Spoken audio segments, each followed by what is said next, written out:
Everyone, welcome to अपना सपना JRF and welcome to this video. अभी हमने स्टार्ट किया हुआ है most important topic series for CSIR net life science. उसमें भी हमने स्टार्ट किया है यूनिट नंबर 1 यानी बायोकेमिस्ट्री, और बायोकेमिस्ट्री के अंदर भी हम पढ़ रहे हैं टॉपिक रेस्पिरेशन। तो रेस्पिरेशन के ऊपर मैं 6 वीडियोस अपलोड कर चुकी हूँ, ये 7th वीडियो है और आज हम पढ़ने वाले हैं Q cycle and the ETC inhibitor. Okay, चलिए तो वीडियो शुरू कर लेते हैं। सबसे पहले मैं आपको बताऊंगी कि कितने टॉपिक हमने कर लिए हैं और कितने अभी बाकी हैं। तो यहाँ पर रेस्पिरेशन में हमने इंट्रोडक्शन कंप्लीट कर लिया है, ग्लाइकोलिसिस हमारा कंप्लीट हो गया है, लास्ट की वीडियोस जाकर आप चेक कर सकते हैं। लिंक रिएक्शन हमने कंप्लीट कर लिया है एंड हमने ETS पढ़ लिया है, इलेक्ट्रॉन ट्रांसपोर्ट सिस्टम हमने पढ़ लिया है। आज इसी के अंदर टॉपिक है Q cycle and ETC inhibitor, इसके बारे में हम पढ़ने वाले हैं। तो आई होप आपने ये वीडियो जिसपे मैंने ETS पढ़ाया है वो आपने कंप्लीट कर ली होगी। ETS पढ़ने के बाद ही आप समझ पाएंगे क्यू साइकिल क्या होती है और ETS के इनहिबिटर कौन कौन से होते हैं। ठीक है, तो आई होप मैं ये सोचकर चल रही हूँ कि आप ये वीडियो कंप्लीट देख चुके हैं और ETS के बारे में आप कंप्लीटली पढ़ चुके हैं। ठीक है, चलिए तो आज का टॉपिक स्टार्ट करते हैं, दैट इज क्यू साइकिल। लेकिन क्यू साइकिल कहाँ होती है, क्यों होती है, कैसे होती है, ये सब हम आज की वीडियो में देखने वाले हैं। सबसे पहले बात करेंगे ये होती कहाँ पर है। तो हमने जो पढ़ा है इलेक्ट्रॉन ट्रांसपोर्ट सिस्टम, मतलब कि एरोबिक रेस्पिरेशन में एक स्टेप होता है ETS, इलेक्ट्रॉन ट्रांसपोर्ट सिस्टम। उसमें इलेक्ट्रॉन को ट्रांसपोर्ट किया जाता है O2 के पास। होता क्या है, कुछ कॉम्प्लेक्स लगे होते हैं, जैसे कॉम्प्लेक्स 1 है, 2 है और 3 है और 4 है। इनसे होते हुए इलेक्ट्रॉन जो है ऑक्सीजन के पास जाता है फाइनली। तो यहाँ पर ये कॉम्प्लेक्स आता है, यहाँ पर ये कॉम्प्लेक्स आता है यूबिक्विनोन and complex third, यूबिक्विनोन and complex third. इस दौरान होती है क्यू साइकिल, यहाँ पर चलती है यूबिक्विनोन साइकिल। ठीक है, ओके, तो ये हमने देख लिया है। अब क्यू साइकिल होती क्या है। क्यू साइकिल देखिए, the Q cycle name for quinol is a series of reaction that describe how the electron carrier coenzyme Q is oxidized and reduced। एक ऐसा फैक्टर जो कि इलेक्ट्रॉन को ट्रांसपोर्ट करता है, उसका ऑक्सीडेशन और उसका रिडक्शन कैसे होता है, ये डिफाइन करता है क्यू साइकिल। क्यू साइकिल हमें बताता है कि जो यूबिक्विनोन है, जिसको हम कोएंजाइम क्यू भी बोलते हैं, इसका ऑक्सीडेशन और रिडक्शन कैसे होता है ड्यूरिंग द ETS, ये सब एक्सप्लेन किया जाता है क्यू साइकिल में। The Q cycle occur in the electron transport chain which is found in the inner membrane of the mitochondria. जो माइटोकॉन्ड्रिया का इनर मेम्ब्रेन होता है उसमें ETS होता है या फिर ETC होता है, और ETC में होती है Q cycle. The Q cycle occur at the complex third, जो कॉम्प्लेक्स थर्ड होता है बेसिकली वहां पर होती है of the electron transport chain in the inner membrane of mitochondria. ठीक है, ETS का भी जो कॉम्प्लेक्स थर्ड है वहां पर होता है क्यू साइकिल। चलिए एक बार देख लेते हैं कि क्यू साइकिल में जो रोल है वो होता है दो चीजों का, एक यूबिक्विनोन और एक कॉम्प्लेक्स थर्ड। तो मैं एक बार बता देती हूँ, जो क्यू साइकिल होती है उसमें दो चीजें इंपॉर्टेंट होती हैं। एक होता है यूबिक्विनोन, जिसको हम कोएंजाइम क्यू भी बोलते हैं, यूबिक्विनोन को ही हम कोएंजाइम क्यू भी बोलते हैं। और एक होता है कॉम्प्लेक्स थर्ड, एक होता है कॉम्प्लेक्स थर्ड। इन दोनों के अंदर ही होती है क्यू साइकिल, इन दोनों में ही होती है। तो पहले मैं आपको बताऊंगी कि यूबिक्विनोन क्या है, फिर मैं आपको बताऊंगी कॉम्प्लेक्स थर्ड के पार्ट कौन कौन से हैं, फिर हम क्यू साइकिल पढ़ेंगे।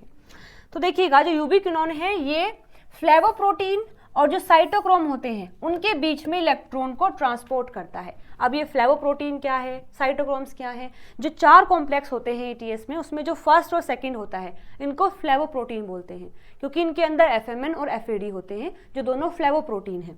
और जो थर्ड और फोर्थ है इन दोनों में होता है साइटोक्रोम, तो इनको साइटोक्रोम कॉम्प्लेक्स बोलते हैं। अब यहाँ पर फर्स्ट से और सेकंड से इलेक्ट्रॉन लेता है यूबिक्विनोन और भेज देता है थर्ड के पास में। इसीलिए बोला जाता है कि जो यूबिक्विनोन है वो ट्रांसपोर्ट करता है इलेक्ट्रॉन को from flavoprotein to the cytochrome. Ubiquinone is the only electron carrier in the respiratory chain that is not bound attached to a protein। ये जितने भी कॉम्प्लेक्स हम पढ़ रहे हैं, जैसे कि 1 है, 2 है, 3 है, 4 है और यहाँ पर साइटोक्रोम C है और यहाँ पर है यूबिक्विनोन, इन सभी में केवल यूबिक्विनोन ऐसा है जो फ्री होता है, बिल्कुल किसी से बाइंड नहीं होता है और ये हाइड्रोफोबिक होता है। इसीलिए माइटोकॉन्ड्रिया की जो इनर मेम्ब्रेन है इसमें ये फ्रीली मूव कर सकता है। क्योंकि हमारे जो माइटोकॉन्ड्रिया है उसकी जो मेम्ब्रेन है वो भी हाइड्रोफोबिक होती है और ये भी हाइड्रोफोबिक होता है। तो एक टर्म आपने पढ़ी होगी, dissolve like dissolve, like dissolve like, जो जैसा होता है वो वैसे में ही डिजोल्व होता है। तो मेम्ब्रेन भी हाइड्रोफोबिक है, ये यूबिक्विनोन भी हाइड्रोफोबिक है, तो ये किसी से अटैच नहीं होता है, फ्रीली मूव करता है और फ्रीली इलेक्ट्रॉन को यहाँ से लेकर वहाँ ट्रांसपोर्ट करता है। इसीलिए पॉइंट लिखा है, this allow the molecule to move between the flavoprotein and the cytochrome. I hope यहाँ तक चीजें समझ आ गई हैं। ये भी हमने देख लिया है। अभी बात कर लेते हैं इसके स्ट्रक्चर की। अभी बताया भी है, यूबिक्विनोन जो होता है ये लिपोफिलिक होता है, लिपोफिलिक मेटाबोलाइट यानी कि हाइड्रोफोबिक होता है, that function in the electron transport chain. It is made up of ring like structure called the benzoquinone and a long carbon chain called the polyprenyl. ये बना होता है एक रिंग से जिसको बोलते हैं बेंजोक्विनोन, और एक साइड में चेन होती है जिसको बोलते हैं पॉलीप्रेनाइल। हालांकि ये डायग्राम इतना इंपॉर्टेंट नहीं है, फिर भी मैंने यहाँ पेस्ट कर दिया है ताकि इसकी स्ट्रक्चर समझने में आपको आसानी हो। एक रिंग होती है जिसको हम बेंजोक्विनोन बोलते हैं और एक होती है लंबी चेन जिसको हम पॉलीप्रेनाइल बोलते हैं। ये स्ट्रक्चर है यूबिक्विनोन की, जिसको कोएंजाइम क्यों भी बोलते हैं। ठीक है, अब यहाँ पर इसके पास कुछ स्टेट होती हैं। जो यूबिक्विनोन होता है वो 3 स्टेट में एग्जिस्ट करता है, 3 स्टेट में। एक होता है फुल्ली ऑक्सीडाइज फॉर्म जिसको बोलते हैं यूबिक्विनोन, एक होता है पार्शियली रिड्यूस फॉर्म जिसको बोलते हैं सेमीक्विनोन, एक होता है फुल्ली रिड्यूस फॉर्म जिसको बोलते हैं क्विनोल। ये 3 स्टेट होती है जिसमें यूबिक्विनोन प्रेजेंट होता है। या तो वो यूबिक्विनोन की फॉर्म में होगा, या तो सेमी क्विनोन की फॉर्म में होगा, या तो यूबिक्विनोल की फॉर्म में होगा। इन तीनों में डिफरेंस क्या होता है? अभी तो आप ये बातें याद रखिए, जो यूबिक्विनोन है फुल्ली ऑक्सीडाइज फॉर्म होती है, सेमीक्विनोन पार्शियली रिड्यूस फॉर्म होती है और यूबिक्विनोन फुल्ली रिड्यूस फॉर्म होती है। ये मतलब बनते कैसे हैं? तो हमारे पास है फुल्ली ऑक्सीडाइज फॉर्म जिसमें केवल हम ऐसे लिखते हैं यूबिक्विनोन या फिर कोएंजाइम क्यू, और ये फुल्ली ऑक्सीडाइज है, मतलब इसके पास एक भी इलेक्ट्रॉन नहीं है। अब जैसे ही इसको एक इलेक्ट्रॉन मिलता है, अगर यूबिक्विनोन को कहीं से एक इलेक्ट्रॉन मिला है तो it will be convert into the semiquinone. ये एक इलेक्ट्रॉन और एक H पॉजिटिव को गेन करके बन जाता है सेमीक्विनोन, इसीलिए बोला है पार्शियली रिड्यूस, मतलब इसके पास केवल एक इलेक्ट्रॉन है। तो ऐसी कंडीशन अगर होती है तो उसको बोलते हैं पार्शियली रिड्यूस।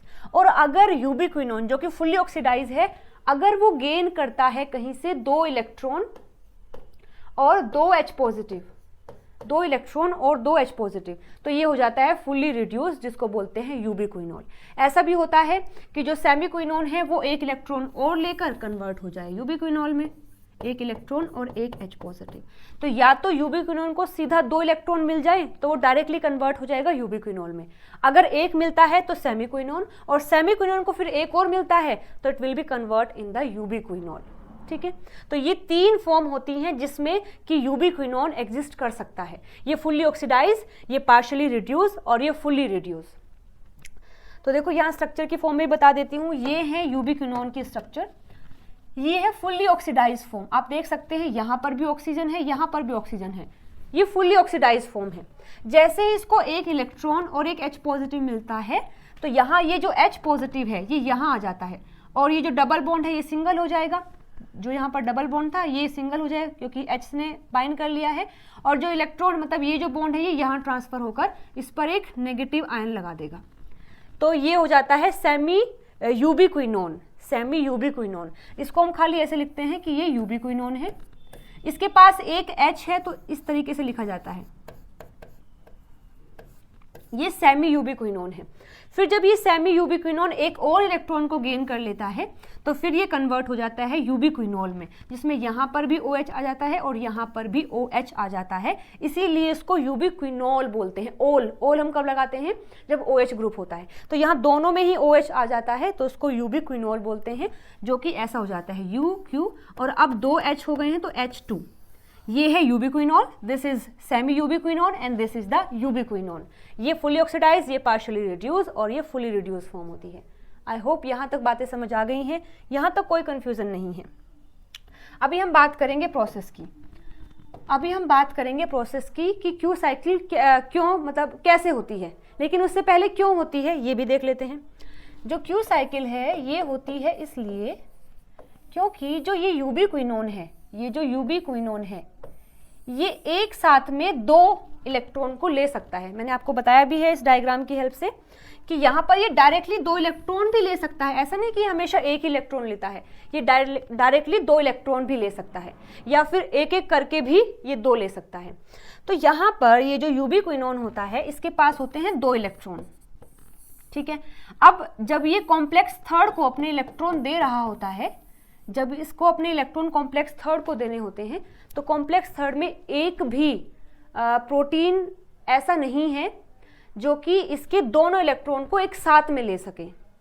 कॉम्प्लेक्स थर्ड में एक भी कंपाउंड या फिर एक भी फैक्टर ऐसा नहीं है जो यूबिक्विनोन के दोनों इलेक्ट्रॉन खुद अकेला ले सके।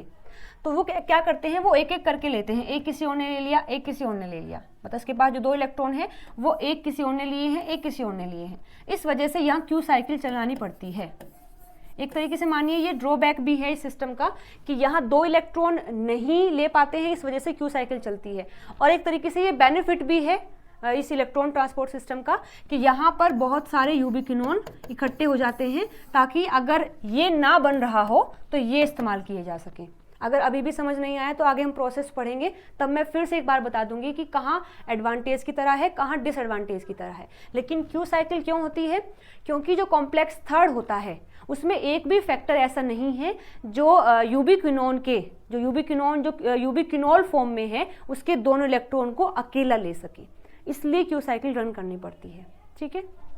चलिए तो बात कर लेते हैं प्रोसेस की। जो क्यू साइकिल होती है वो कहाँ पर होगी, the Q cycle occur at the complex third of the electron transport chain, जो कि चल रही है इनर मेम्ब्रेन ऑफ माइटोकॉन्ड्रिया में। तो क्यू साइकिल के लिए हमें 2 चीजों की रिक्वायरमेंट है। द फर्स्ट वन इज यूबिक्विनोन जिसको हम को एंजाइम क्यू भी बोलते हैं, एंड कॉम्प्लेक्स थर्ड। और अगर आपने लास्ट वाला वीडियो देखा है तो उसमें मैंने डिटेल में बताया है कि कॉम्प्लेक्स थर्ड फर्दर किन किन चीज़ों से मिलकर बना है। नहीं भी आपने पढ़ा है तो मैं यहाँ पर भी बता देती हूँ। कॉम्प्लेक्स थर्ड जो है ये बना होता है FES सेंटर से, जो कि होता है रिस्की सेंटर।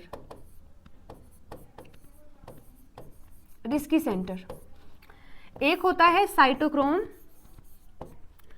C1, एक होता है साइटोक्रोम B, जिसके पास फर्दर 2 फॉर्म होती हैं BH एंड BL। ये है कंप्लीट कॉम्प्लेक्स थर्ड जिसमें FES रिस्की सेंटर होता है। एक साइटोक्रोम C1 है, एक साइटोक्रोम B है, जिसके फर्दर 2 फॉर्म होती हैं BH एंड BL, ठीक है। तो अब देखते हैं प्रोसेस कि होता कैसे है। तो ये है हमारा इलेक्ट्रॉन ट्रांसपोर्ट पूरा चेन, जिसमें कि कॉम्प्लेक्स होते हैं। देखिएगा ये कॉम्प्लेक्स 1 है, ये कॉम्प्लेक्स 2 है, ये कॉम्प्लेक्स 3 है, ये कॉम्प्लेक्स 4 है, ये साइटोक्रोम C है, और यहां पर होता है यूबिक्विनोन होता है। चलिएगा एक बार समझिएगा ध्यान से। यहां पर NADH के ऑक्सीडेशन से 2 इलेक्ट्रॉन एंट्री कर जाते हैं। यहां FADH2 के ऑक्सीडेशन से 2 इलेक्ट्रॉन बाहर निकलते हैं। तो ये 2 इलेक्ट्रॉन और मैट्रिक्स से 2H पॉजिटिव, यहाँ कॉम्प्लेक्स 1 से 2 इलेक्ट्रॉन और मैट्रिक्स से 2H पॉजिटिव लेकर ये जो यूबिक्विनोन होता है it will be convert into ubiquinol में। ऐसे कोई दूसरा अगर यहाँ पर यूबिक्विनोन है तो वो FADH2 से जो 2 इलेक्ट्रॉन आए हैं और मैट्रिक्स से 2 प्रोटॉन लेकर it will also convert into the ubiquinol. हमारे पास यूबिक्विनोल बन गया है। अब ये यूबिक्विनोल जाता है कॉम्प्लेक्स थर्ड के पास। कॉम्प्लेक्स थर्ड में 2 साइट होती हैं, इसको हम आगे डिटेल में पढ़ेंगे। एक होता है QO, एक होता है QI। तो जो यूबिक्विनोल जो होता है ये बाइंड करता है यहाँ पर। इसके पास तो 2 इलेक्ट्रॉन है, तो ये क्या करता है, अपना 1 इलेक्ट्रॉन तो देता है FES रिस्की सेंटर को, अपना ये 1 इलेक्ट्रॉन देता है FES रिस्की सेंटर को, क्योंकि FES भी एक टाइम में 1 ही इलेक्ट्रॉन गेन करता है। तो इसने जो 2 इलेक्ट्रॉन थे यहाँ पर, इसमें 1 इलेक्ट्रॉन तो चला गया FES के पास और 1 इलेक्ट्रॉन जाता है साइटोक्रोम B के पास। अब इसके दोनों इलेक्ट्रॉन यहाँ आ गए हैं तो it will be convert into the ubiquinone. ये यूबिक्विनोन में कन्वर्ट हो जाएगा। तो इसके जो 2 इलेक्ट्रॉन है वो एक FeS के पास, एक चले गए हैं साइटोक्रोम B के पास, और जो यहाँ पर H2 है वो H2 चला जाता है यहाँ इंटर मेम्ब्रेन स्पेस के अंदर। हमने पढ़ा भी है कि कॉम्प्लेक्स थर्ड जो है टोटल 4 H पॉजिटिव को मैट्रिक्स से यहाँ ट्रांसपोर्ट करता है, उसमें से 2 तो ये हैं जो यूबिक्विनोन वाले हैं, लेकिन कॉम्प्लेक्स थर्ड के थ्रू वो बाहर निकलते हैं। तो इसके जो H2 होते हैं उसमें उसे हम कॉम्प्लेक्स थर्ड से ही काउंट करते हैं कि कॉम्प्लेक्स थर्ड नहीं किए हैं। तो 2 H पॉजिटिव चले गए हैं। इसके बाद ये जो 1 इलेक्ट्रॉन है ये जाता है फिर BH है Bl के पास, ठीक है। अभी देखो इतना हो गया है, तो FeS से फिर 1 इलेक्ट्रॉन जाता है साइटोक्रोम C1 के पास, 1 इलेक्ट्रॉन। फिर साइटोक्रोम C जो 1 इलेक्ट्रॉन है वो देता है साइटोक्रोम C को, और साइटोक्रोम C जो है पहले Fe3 पॉजिटिव की फॉर्म में प्रेजेंट होता है। जैसे ही इसको इलेक्ट्रॉन मिलता है तो ये Fe2 पॉजिटिव में कन्वर्ट हो जाता है। पहले क्या था, Fe3 पॉजिटिव था, फिर इलेक्ट्रॉन लेते ही साइटोक्रोम C1 से इलेक्ट्रॉन लेते ही ये कन्वर्ट हो जाता है Fe2 पॉजिटिव में, क्योंकि 1 इलेक्ट्रॉन लेकर इसका 1 पॉजिटिव कम हो जाएगा तो 2 पॉजिटिव हो जाएगा। फिर ये इलेक्ट्रॉन जो है यहाँ पर देता है, ये भी एक टाइम में 1 ही इलेक्ट्रॉन लेता है, और फिर यहाँ आकर ये इलेक्ट्रॉन को ट्रांसपोर्ट कर देता है। फिर वापस जाता है यहीं पर और वेट करता है अगले इलेक्ट्रॉन का।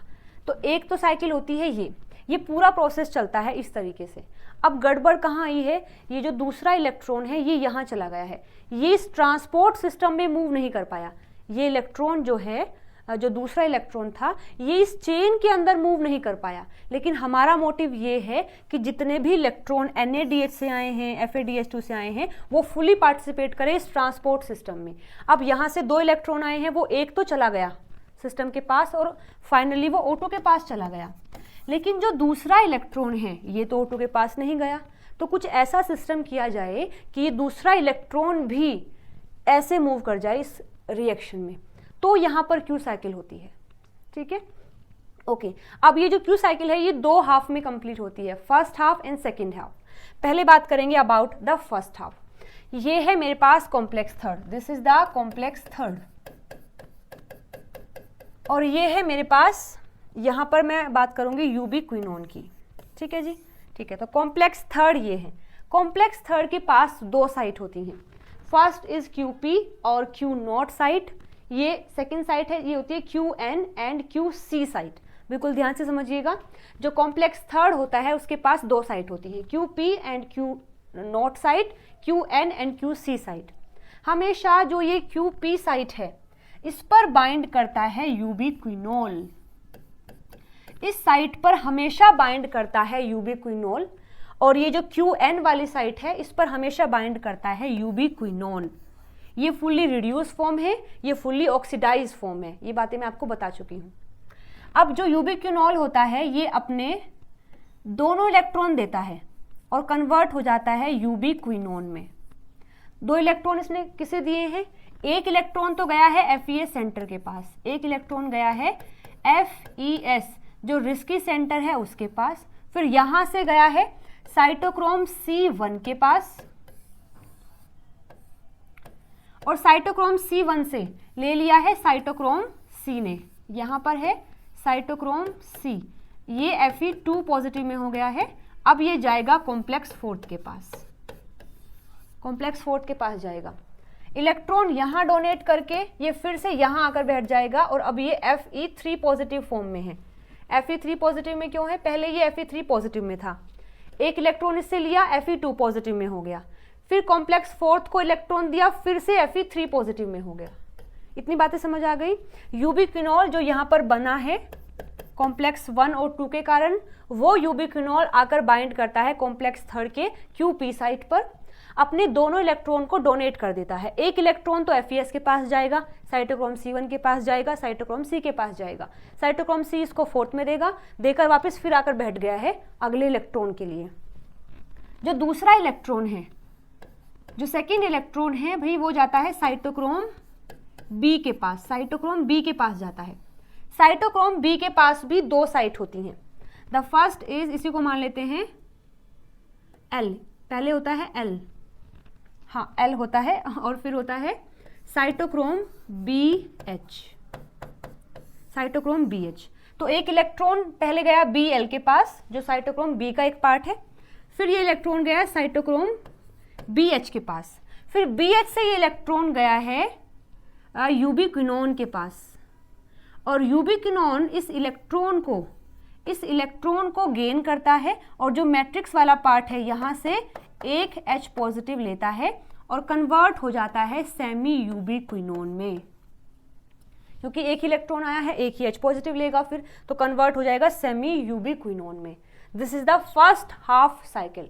फिर से रिकॉल कर देती हूँ, यूबिक्विनोल है, ऐसे यहाँ पर ऐसी बात नहीं कि एक ही है, बहुत सारे यूबिक्विनोन भी हैं।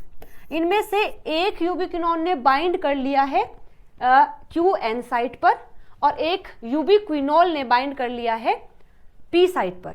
यूबिक्विनोल ने क्या किया, अपना 2 इलेक्ट्रॉन डोनेट कर दिए कॉम्प्लेक्स थर्ड को। एक इलेक्ट्रॉन गया FeS के पास, E के पास, साइटोक्रोम C के पास, C1 के पास और देन साइटोक्रोम C के पास। एक इलेक्ट्रॉन गया है B, साइटोक्रोम B का जो Bl वाला पार्ट है उसके पास, फिर गया है BH के पास, और BH से फिर यूबिक्विनोन जो यहाँ पर आकर बाइंड हुआ था उसने वो गेन कर लिया एक इलेक्ट्रॉन, एक H पॉजिटिव यहाँ से लिया और ये बन गया सेमी यूबिक्विनोन। ठीक है, और साथ में जो 2 H पॉजिटिव यहाँ से निकले हैं वो इंटरमेम्ब्रेन स्पेस में चले जाते हैं, इंटरमेम्ब्रेन स्पेस में चले जाते हैं। तो फर्स्ट हाफ की साइकिल जो है उसकी रिएक्शन की बात करें तो कितनी चीजें रिक्वायर हुई हैं। एक तो हमें चाहिएगा यूबिक्विनोल, फर्स्ट हाफ को करने के लिए एक चाहिएगा यूबिक्विनोल, एक चाहिएगा यूबिक्विनोन और एक चाहिएगा साइटोक्रोम C, क्योंकि ये सब चीजें तो अंदर हैं, इनके चाहने की कोई रिक्वायरमेंट नहीं है। जो अलग से आकर लगेंगे एक यूबिक्विनोल, एक यूबिक्विनोन और एक साइटोक्रोम C। ठीक है, बात करते हैं सेकेंड हाफ की। तो सेकेंड हाफ में क्या हुआ है, देखो फर्स्ट हाफ में, अब सेकेंड हाफ अलग से नहीं है, सेकेंड हाफ इसका ही नेक्स्ट पार्ट है, इसका ही नेक्स्ट पार्ट है। इसमें होता क्या है, यहाँ पर ऑलरेडी मतलब ये रिएक्शन हो चुकी थी ये सब, अब यहाँ पर ये जो यूबिक्विनोन है बन गया है, यूबिक्विनोल बन गया है यूबिक्विनोन, और फिर ये यहाँ से एग्जिट कर जाता है, जबकि ये यहीं पर बाइंड रहता है। ये वेट कर रहा है कि पहले मैं यूबिक्विनोल बन जाऊं फिर मैं यहाँ से एग्जिट करूंगा। तो अभी ये जो साइट है ये खाली हो गई है, ये साइट जो है ये खाली हो गई है। अब यहाँ पर दूसरा यूबिक्विनोल आकर बाइंड करता है, यहाँ पर आकर दूसरा यूबिक्विनोल बाइंड करता है। तो यूबिक्विनोल आकर बाइंड किया, उसने फिर अपना इलेक्ट्रॉन और प्रोटॉन डोनेट कर दिए हैं, तो 2 H पॉजिटिव फिर से निकले हैं, और एक इलेक्ट्रॉन गया है FeS सेंटर के पास, फिर एक गया है साइटोक्रोम, मतलब वही वाला साइटोक्रोम C1 के पास, and then it move to the cytochrome C, जो कि अब Fe2 में हो जाएगा। फिर जाएगा फोर्थ के पास इलेक्ट्रॉन देके, फिर ये 3 पॉजिटिव में होकर यहाँ वेट करेगा। एक एक इलेक्ट्रॉन यहाँ चला गया है, और जो दूसरा इलेक्ट्रॉन है वो जाएगा साइटोक्रोम Bl के पास, फिर जाएगा साइटोक्रोम BH के पास, और साइटोक्रोम BH के पास चला गया है। और यहाँ पर ऑलरेडी जो प्रेजेंट था सेमी यूबिक्विनोन, जो कि अब यहाँ बना था, ये जो बना था ये अभी भी यहीं पर है। अब ये जो एक इलेक्ट्रॉन अभी इसके पास आया है, ये इलेक्ट्रॉन फिर से इसके पास जाएगा और ये फिर से एक H पॉजिटिव को यहाँ गेन करेगा और कन्वर्ट हो जाएगा यूबिक्विनोल में, कन्वर्ट हो जाएगा यूबिक्विनोल में। अब जैसे यूबिक्विनोल बना है, अब ये यहाँ से एग्जिट कर जाएगा, एग्जिट करके वो यहाँ इकट्ठा हो जाएगा। इसीलिए हम इस पोर्शन को बोल देते हैं यूबिक्विनोन पूल, इसीलिए इसको हम बोलते हैं यूबिक्विनोल पूल, क्योंकि यहाँ पर बहुत सारे जो हैं ऐसे बनते रहते हैं, इकट्ठे होते रहते हैं। तो अगर मतलब कि जो कॉम्प्लेक्स फर्स्ट है सेकंड है, वहाँ से मानो अगर इलेक्ट्रॉन नहीं भी आ रहे हैं तो तब तक ये यूज़ किए जाते हैं, तब तक ये यहाँ पर आकर बाइंड कर लेते हैं। अब जैसे इसने अपने 2 इलेक्ट्रॉन दिए हैं, ये आकर बाहर एग्जिट कर जाता है इस तरीके से। ठीक है, ये है सेकेंड हाफ ऑफ साइकिल। तो ये था फर्स्ट हाफ, ये था सेकेंड हाफ। यहाँ पर भी अगर रिक्वायरमेंट की बात करें तो एक लगा है हमारा यूबिक्विनोल, यहाँ तो एक नया यूबिक्विनोल हमें नहीं चाहिएगा क्योंकि पहले वाला ही है, तो एक यूबिक्विनोल और एक और साइटोक्रोम C। तो आई होप आपको यहाँ तक बातें सब समझ आ गई हैं।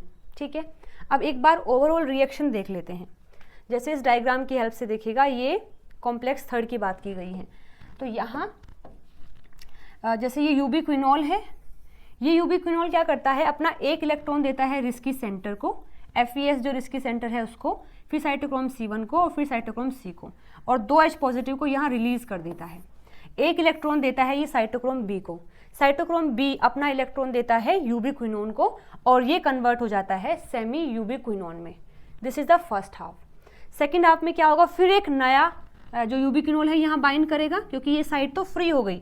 जैसे ही ये यहाँ पर बाइंड करके अपने इलेक्ट्रॉन दे देता है तो ये यहाँ से यूबिक्विनोन की फॉर्म में एग्जिट कर जाता है। अब ये साइट खाली हो गई है, इस साइट पर फिर से एक यूबिक्विनोल आएगा, फिर अपना एक इलेक्ट्रॉन रिस्की सेंटर को देगा, फिर ये साइटोक्रोम C1 को देगा, ये साइटोक्रोम C को देगा। 2H पॉजिटिव यहाँ से फिर निकलेंगे, एक इलेक्ट्रॉन फिर साइटोक्रोम B के पास गया, और अब जो सेमी क्विनोन यहाँ बना था ये फर्स्ट हाफ में, ये जो सेमी क्विनोन है ये गेन करता है एक इलेक्ट्रॉन फिर से, और यहाँ से 2H पॉजिटिव लेकर ये कन्वर्ट हो जाता है यूबिक्विनोल में, और यहाँ आकर ये इकट्ठा हो जाता है यूबिक्विनोल। फिर से ये साइट खाली हो गई है, फिर कोई नया यूबिक्विनोल आकर यहाँ बाइंड करेगा और यहाँ क्विनोन आकर बाइंड करेगा, खाली यूबिक्विनोल। ये है क्यू साइकिल। एक डायग्राम और दिखा देती हूँ और चीज़ें क्लियर हो जाएंगी अच्छे से।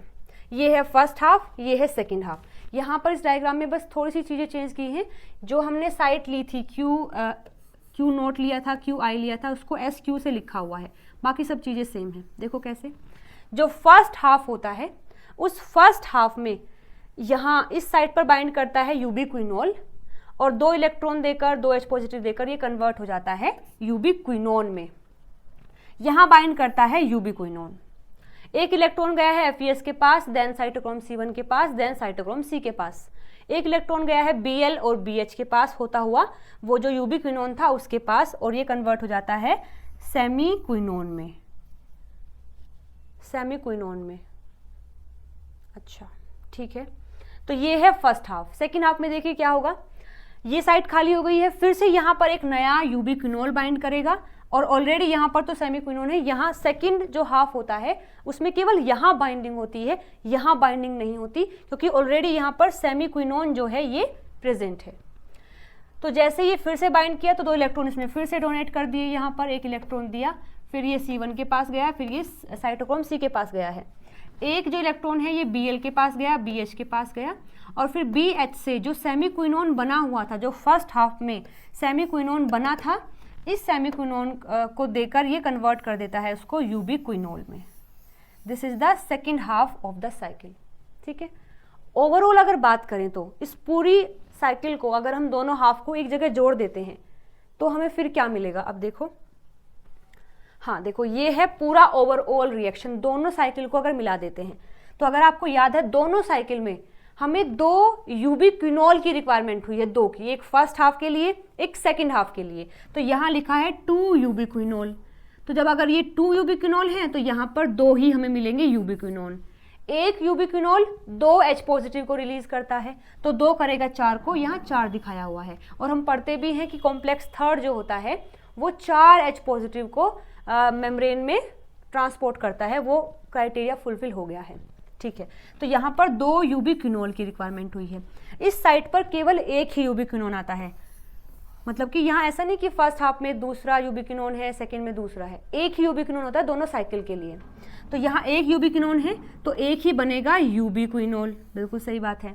यहाँ पर 2 यूबिक्विनोल है तो एक का 1 और एक का 2, मतलब 2 इलेक्ट्रॉन FeS के पास, 2 इलेक्ट्रॉन साइटोक्रोम C1 के पास, 2 इलेक्ट्रॉन साइटोक्रोम C के पास। तो यहाँ पर एक टाइम में साइटोक्रोम C जो होता है वो एक टाइम में एक इलेक्ट्रॉन लेता है, तो यहाँ हमें 2 साइटोक्रोम C की रिक्वायरमेंट होगी, एक के लिए, दूसरा दूसरे के लिए। यहाँ 2 इलेक्ट्रॉन जाएंगे Bl के पास, 2 इलेक्ट्रॉन फिर BH के पास, फिर 2 इलेक्ट्रॉन लेकर और यहाँ से 2H पॉजिटिव लेकर ये कन्वर्ट हो जाता है यूबिक्विनोल में। ये है overall process of the cycle. This is the overall process of the Q cycle. ठीक है, यहाँ पर आप देख सकते हैं ये कंप्लीट रिएक्शन है। अब हम बात करते हैं रिएक्शन की। डायग्राम तो हमने देख लिया है, रिएक्शन एक बार फिर से देख लेते हैं। तो देखिएगा, जो फर्स्ट हाफ साइकिल थी, फर्स्ट हाफ साइकिल में हमें रिक्वायरमेंट थी एक यूबिक्विनोल की, तो रिएक्टेंट में हमने रखा यूबिक्विनोल, एक साइटोक्रोम C1 की, जो Fe3 पॉजिटिव फॉर्म में है, क्योंकि इसके पास इलेक्ट्रॉन नहीं है। एक हमें यूबिक्विनोन की, जो कि बाइंड करेगा QN साइड पर और ये बाइंड करेगा QP साइड पर। बना क्या है, ये वाला जो यूबिक्विनोल है ये कन्वर्ट हुआ यूबिक्विनोन में, यूबिक्विनोन ये कन्वर्ट हुआ सेमी यूबिक्विनोन में, और साइटोक्रोम C1 जो है इलेक्ट्रॉन लेकर ये कन्वर्ट हो गया Fe2 पॉजिटिव में। और जो 2 H पॉजिटिव थे यूबिक्विनोल के, जो 2 H पॉजिटिव थे वो चले गए हैं इंटरमेम्ब्रेन के स्पेस में। This is the first half cycle. ये सेकेंड हाफ में है। सेकेंड हाफ में हमें फिर से एक यूबिक्विनोल की रिक्वायरमेंट होगी, एक साइटोक्रोम C1 की रिक्वायरमेंट होगी और एक सेमी यूबिक्विनोन की, जो यहाँ पर बना था, जो यहाँ ये बना हुआ है, इसी को लेते हैं यहाँ सेमी यूबिक्विनोन। और 2 H पॉजिटिव लेने पड़ते हैं मैट्रिक्स से, तभी तो ये कन्वर्ट होगा यूबिक्विनोल में। सो 2 H पॉजिटिव लिए हैं। मिलता क्या है, ये कन्वर्ट हो जाता है यूबिक्विनोन में, ये कन्वर्ट हो जाता है सेमी यूबिक्विनोन, कन्वर्ट हो जाता है यूबिक्विनोल में। और जो साइटोक्रोम C1 जो Fe3 पॉजिटिव में था, ये कन्वर्ट हो जाता है साइटोक्रोम C1 Fe2 पॉजिटिव में। और इसके जो 2 H पॉजिटिव थे वो चले जाते हैं इंटरमेम्ब्रेन स्पेस में। तो ओवरऑल रिएक्शन लिखना चाहें तो 2 हमें चाहिएंगे यूबिक्विनोल, 2 यूबिक्विनोल,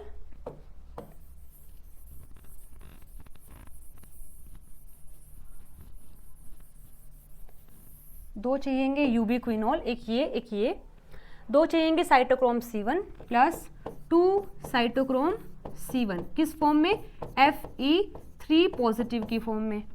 ओके, एक हमें चाहिएगा यूबिक्विनोन और फिर ये चाहिएगा हमें सेमी यूबिक्विनोन, ठीक है। और साथ में हमें चाहिएंगे 2 H पॉजिटिव, ये वाले। मिलता क्या है, हमें मिलते हैं 2 यूबिक्विनोन, एक मिलता है यूबिक्विनोल, 2 मिलते हैं हमें cytochrome C, 2 cytochrome C in the form of Fe2 positive, और साथ में 4 H पॉजिटिव हमें मिलते हैं स्पेस में, जो इंटरमेम्ब्रेन स्पेस है वहां पर। सो ये तो है फर्स्ट हाफ की रिएक्शन, ये है सेकेंड हाफ की रिएक्शन, ये है ओवरऑल रिएक्शन, ठीक है। ओके, तो यहाँ तक हमने कंप्लीट कर लिया है अपना क्यू साइकिल हमारा कंप्लीट हो गया है। आई होप आपको चीज़ें समझ आ गई हैं, लेकिन अभी भी अगर कोई भी डाउट है तो आप कमेंट करके मुझसे पूछ सकते हैं रिगार्डिंग द क्यू साइकिल, ठीक है। तो हमने पढ़ा है अबाउट क्यू साइकिल, ये क्या होती है, क्यों होती है और कैसे होती है और कहाँ होती है, ये सब हमने पढ़ लिया है। जो क्यू साइकिल है वो क्या होती है, क्यों होती है, कैसे होती है और कहाँ होती है। अच्छा जी, कहाँ होती है, जो ETS है उसमें जो कॉम्प्लेक्स थर्ड वाला पार्ट होता है वहां पर होती है, ठीक है। कैसे होती है, 2 हाफ में होती है, first half and second half, ये भी हमने देख लिया है। क्यों होती है, क्योंकि जो कॉम्प्लेक्स थर्ड होता है, जो कॉम्प्लेक्स थर्ड होता है वो एक टाइम में गेन 1 इलेक्ट्रॉन इन 1 टाइम, एक टाइम में एक इलेक्ट्रॉन को गेन कर पाता है, इसलिए ताकि वो इलेक्ट्रॉन वेस्ट ना हो जाए उसको रिसाइकिल करते हैं क्यू साइकिल की हेल्प से। अच्छा, क्यों होती है ये बता दिए, क्यों होती है। अच्छा, क्या होती है, अच्छा क्या क्यू साइकिल क्या होता है, क्यू साइकिल होता है एक ऐसा साइकिल जो हमें बताता है ऑक्सीडेशन एंड रिडक्शन ऑफ यूबिक्विनोन, ठीक है। तो क्यू साइकिल क्या होता है, जो हमें बताता है ऑक्सीडेशन एंड रिडक्शन ऑफ यूबिक्विनोन। क्यों होता है, क्योंकि कॉम्प्लेक्स थर्ड एक टाइम में एक ही इलेक्ट्रॉन ले पाता है, तो दूसरा इलेक्ट्रॉन वेस्ट ना हो जाए, उसको फिर से इस्तेमाल किया जा सके, इसलिए चलती है क्यू साइकिल। कैसे होता है, 2 हाफ में होता है, first half and second half. कहाँ होता है, ETS का जो कॉम्प्लेक्स थर्ड है वहां पर होता है क्यू साइकिल। आई होप यहाँ तक चीज़ें अब समझ आ गई हैं। अभी हमारा जो सेकंड टॉपिक है इलेक्ट्रॉन ट्रांसपोर्ट चेन के जो इनहिबिटर हैं, यहाँ से पढ़ने वाले हैं। ये भी काफ़ी इंपॉर्टेंट टॉपिक है और छोटा सा ही है। इसमें केवल आपको बस मैं कॉम्प्लेक्स के ही इनहिबिटर बताऊंगी। जो कॉम्प्लेक्स 5th है यानी ATP सिंथेज है, उसके इनहिबिटर हम पढ़ेंगे आफ्टर ऑक्सीडेटिव फॉस्फोराइलेशन। तो देखिए, कॉम्प्लेक्स 1 जो होता है, कॉम्प्लेक्स 2 जो होता है, कॉम्प्लेक्स 3 एंड कॉम्प्लेक्स 4। तो कॉम्प्लेक्स 1 में जो FMN होता है वो अपने इलेक्ट्रॉन देता है या तो यूबिक्विनोन को, और फिर यूबिक्विनोन देता है साइटोक्रोम B को। तो ये जो पाथवे होता है इसको ब्लॉक करने के लिए कई सारे इनिबिटर होते हैं, जैसे कि रोटिनोन है, जैसे कि अमाइटल है, जैसे कि फेनफोर्मिन है, जैसे कि पाइरिसिडीन A और सेकोनल है। ये कुछ ऐसे इनिबिटर हैं जो कि कॉम्प्लेक्स 1 को इनिबिट करते हैं जब इलेक्ट्रॉन ट्रांसपोर्ट हो रहा होता है from FMN to the ubiquinone. ठीक है। कॉम्प्लेक्स 2 का जो इनिबिटर है, कॉम्प्लेक्स 2 क्या करता है? कॉम्प्लेक्स 2 अपने इलेक्ट्रॉन देता है FAD से यूबिक्विनोन के पास जाते हैं।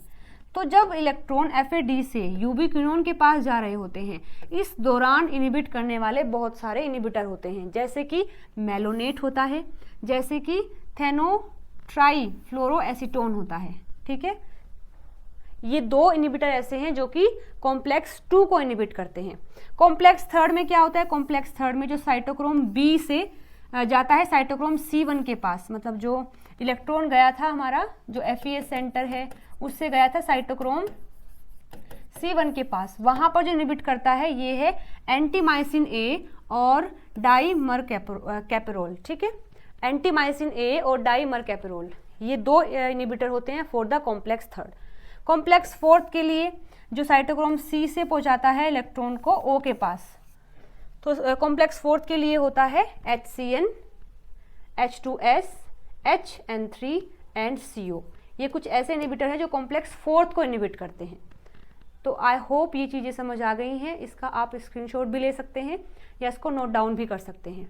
यहाँ से क्वेश्चन भी आया हुआ है नेट के अंदर, वो मैं आपको डिस्प्ले कर देती हूँ। इसका आंसर आप मुझे कमेंट करके बताएंगे, इसका आंसर आप मुझे कमेंट करके बताएंगे कि इसका आंसर क्या होगा। पूछा है आपसे, at which one of the following electron transport chain complex does antimycin A inhibit the respiratory chain. जो एंटीमाइसिन A है वो कौन से कॉम्प्लेक्स को इनिबिट करता है? 1 को, 2 को, 3 को या 4 को? इसका आंसर आप मुझे कमेंट करके बताएंगे। तो आज की वीडियो हमने खत्म कर ली है। दोनों टॉपिक जो है हमारे Q cycle plus ETS inhibitor वो हमने देख लिए हैं। आई होप आपको वीडियो पसंद आई होगी। अगर आई है तो वीडियो को लाइक शेयर सब्सक्राइब जरूर से कर देना। मिलते हैं अगली वीडियो में नए टॉपिक के साथ में। Till then bye bye, take care.